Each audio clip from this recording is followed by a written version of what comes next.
Então nós vamos resolver alguns exercícios de equilíbrio químico. Então a primeira questão que eu tirei do livro de McMurray, em inglês, né? Eu não vou escrever a tradução aqui, mas eu posso ler a tradução com vocês, né? O inglês técnico é muito fácil, né? Então, e mesmo que você não entenda nada de inglês, você vai pegar as fórmulas aqui, as palavras-chave e vai conseguir interpretar. Então, o metano reage com hidrogênio ou com sulfeto de hidrogênio. Metano reage com sulfeto de hidrogênio, de acordo com a equação química, para produzir hidrogênio e disulfeto de carbono. Então, essa reação entre o metano e o sulfeto de hidrogênio para produzir gás hidrogênio e o gás disulfeto de carbono é importante na produção de rayon e celofane. Ele está pedindo o valor da constante de equilíbrio, K, ou também chamado Kp, se as pressões parciais de equilíbrio forem essas aqui.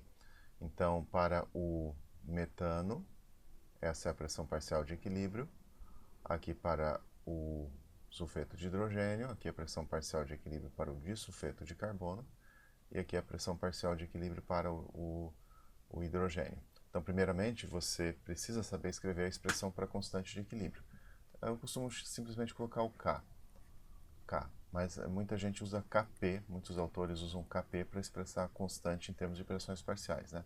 Então, você sabe escrever a constante, K, vai ser, quem são os produtos? Disulfeto de carbono, então, o coeficiente estequiométrico aqui de sulfeto de carbono é 1, então vou ter lá pressão parcial do CS2, que multiplica pela pressão parcial do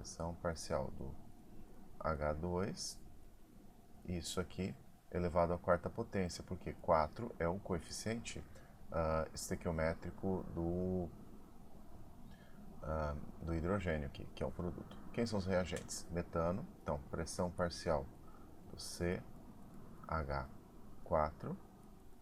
e aqui o outro reagente é o sulfeto de hidrogênio, então pressão parcial de H2S, coeficiente estequiométrico desse composto é 2, então aqui é o quadrado.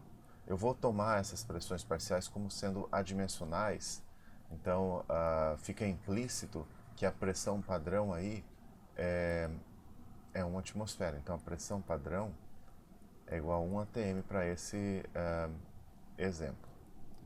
1 atm. Isso quer dizer que, por exemplo, a pressão de CS2, que eu vou colocar ali, vai ser a pressão parcial do CS2 dividido por esse P padrão. Então esse P padrão simplesmente está no denominador para eliminar as unidades, né? Então, substituindo aqui, eu vou ter, cadê aqui? Vamos colocar as pressões parciais, né? Então, do CS2 é 0,52, então 0,52, que multiplica pressão parcial do hidrogênio 0,10, só que eu tenho que elevar isso à quarta potência. Aqui no denominador, eu tenho a pressão parcial do metano, que é 0,20, que eu vou multiplicar pela pressão parcial do H2S elevado ao quadrado. Então, 0,25 ao quadrado. Fazendo a devida conta, vai ser 4,2 vezes 10 a menos 3. Então, esse é o valor da constante, também conhecida como Kp, porque eu coloquei as pressões parciais em termos, ou melhor, a constante foi escrita em termos de pressões parciais. No começo da playlist você tem lá esses slides aqui falando sobre como você escreve a constante de equilíbrio em termos de pressões parciais. Então aqui, olha, em muitos casos a pressão padrão é 1 bar, em alguns casos, em livros mais antigos, ele vai usar como 1 atmosfera. Então, essa pressão de 1 bar aqui, no denominador das pressões aqui, simplesmente está aqui, digamos, para eliminar as unidades, de tal forma que a constante é adimensional. Então, fica desse jeito aqui a fórmula geral para você escrever constantes de equilíbrio. Agora, para resolver essa questão aqui, nós vamos ter que usar a constante em termos de concentração, Kc, que ele mencionou Kc. Então, eu também falo sobre Kc numa videoaula anterior aqui dessa playlist, mas vamos então escrever Kc da mesma maneira que escreveríamos Kp, lembrando que a concentração molar de um composto X é igual ao número de mols desse composto X dividido pelo volume, né? Então, o Kc, a constante aqui escrita em termos de concentrações, para esse exemplo aqui vai ficar concentração do iodo atômico elevado ao quadrado, porque é o coeficiente estequiométrico, dividido por concentração do iodo molecular, I2. Bom, o que mais eu posso dizer? Aqui também a constante vai ser, digamos assim, adimensional, porque a rigor você teria assim a concentração, essa concentração aqui, por exemplo, do iodo,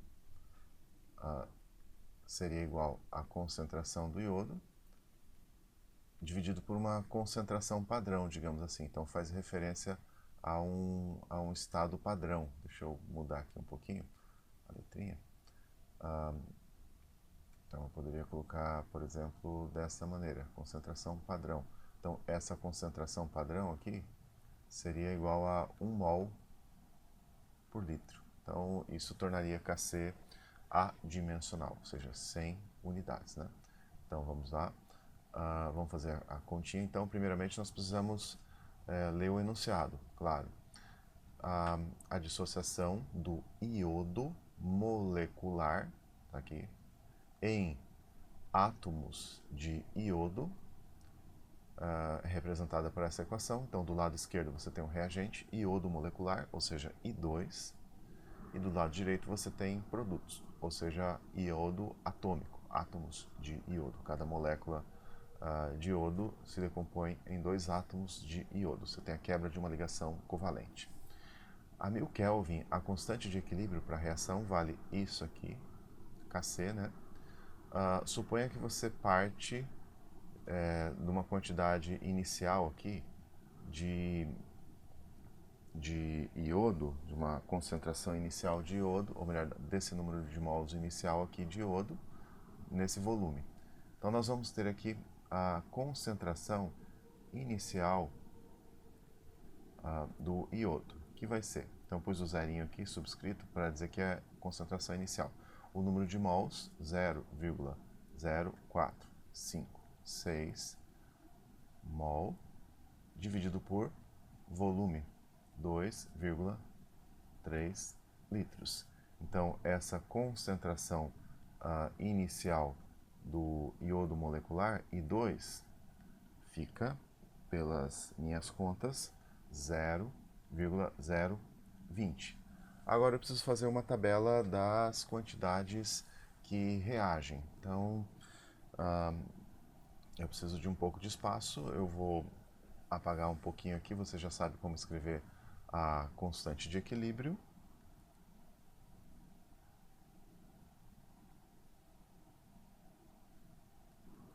Então agora nós escrevemos aqui, montamos uma tabela, digamos, das quantias que reagem.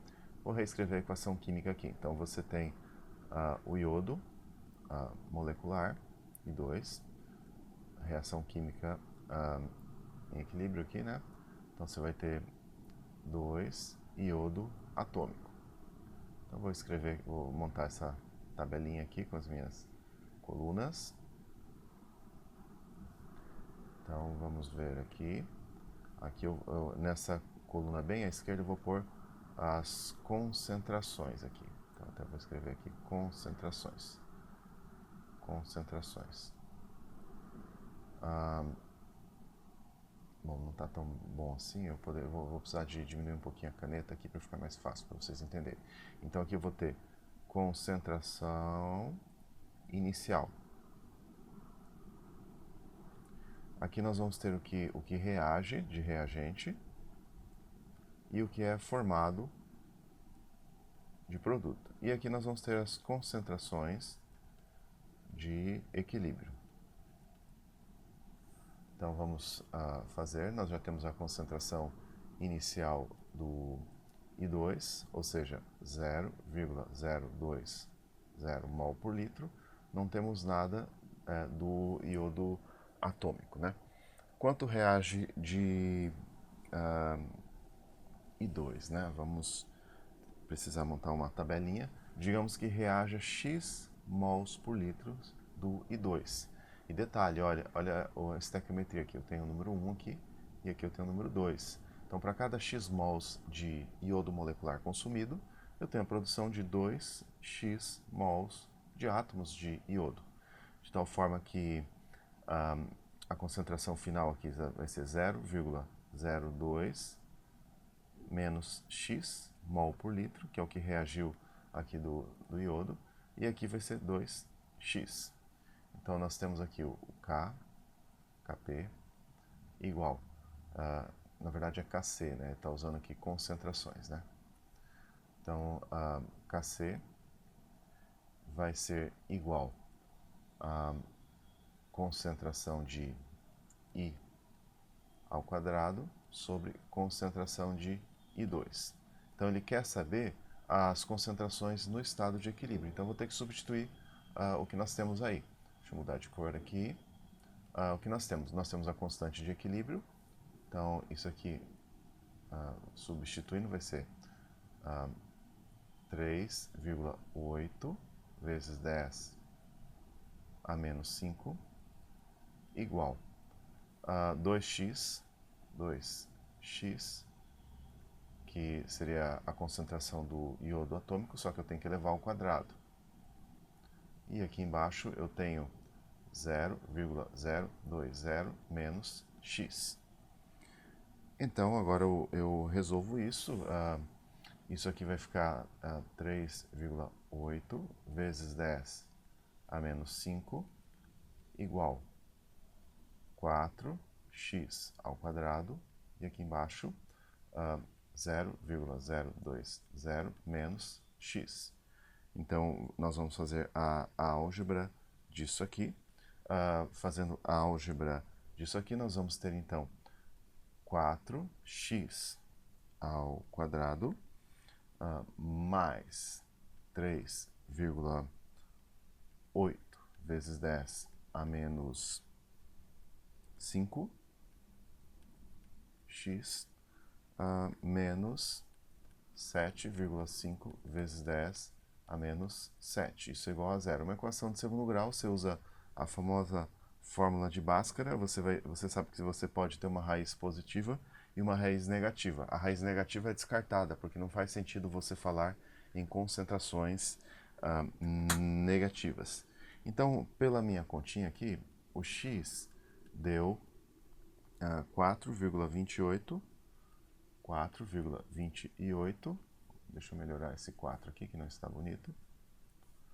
Então, 4,28 vezes 10 a menos 4. Logo, a concentração do iodo no equilíbrio vai ser 0,020 menos 4,28 vezes 10 a menos 4. Ou seja, isso vai dar 0,0198 mol por litro. E a concentração de átomos de iodo vai ser 2 vezes esse x, ou seja, 8,56 vezes 10 a menos 4 mol por litro. Eu realmente espero que vocês refaçam os cálculos aí, porque muitas vezes você descobre que não sabe mexer na calculadora na hora da prova. Bom, próxima aula temos mais exercícios emocionantes sobre equilíbrio químico. Até lá!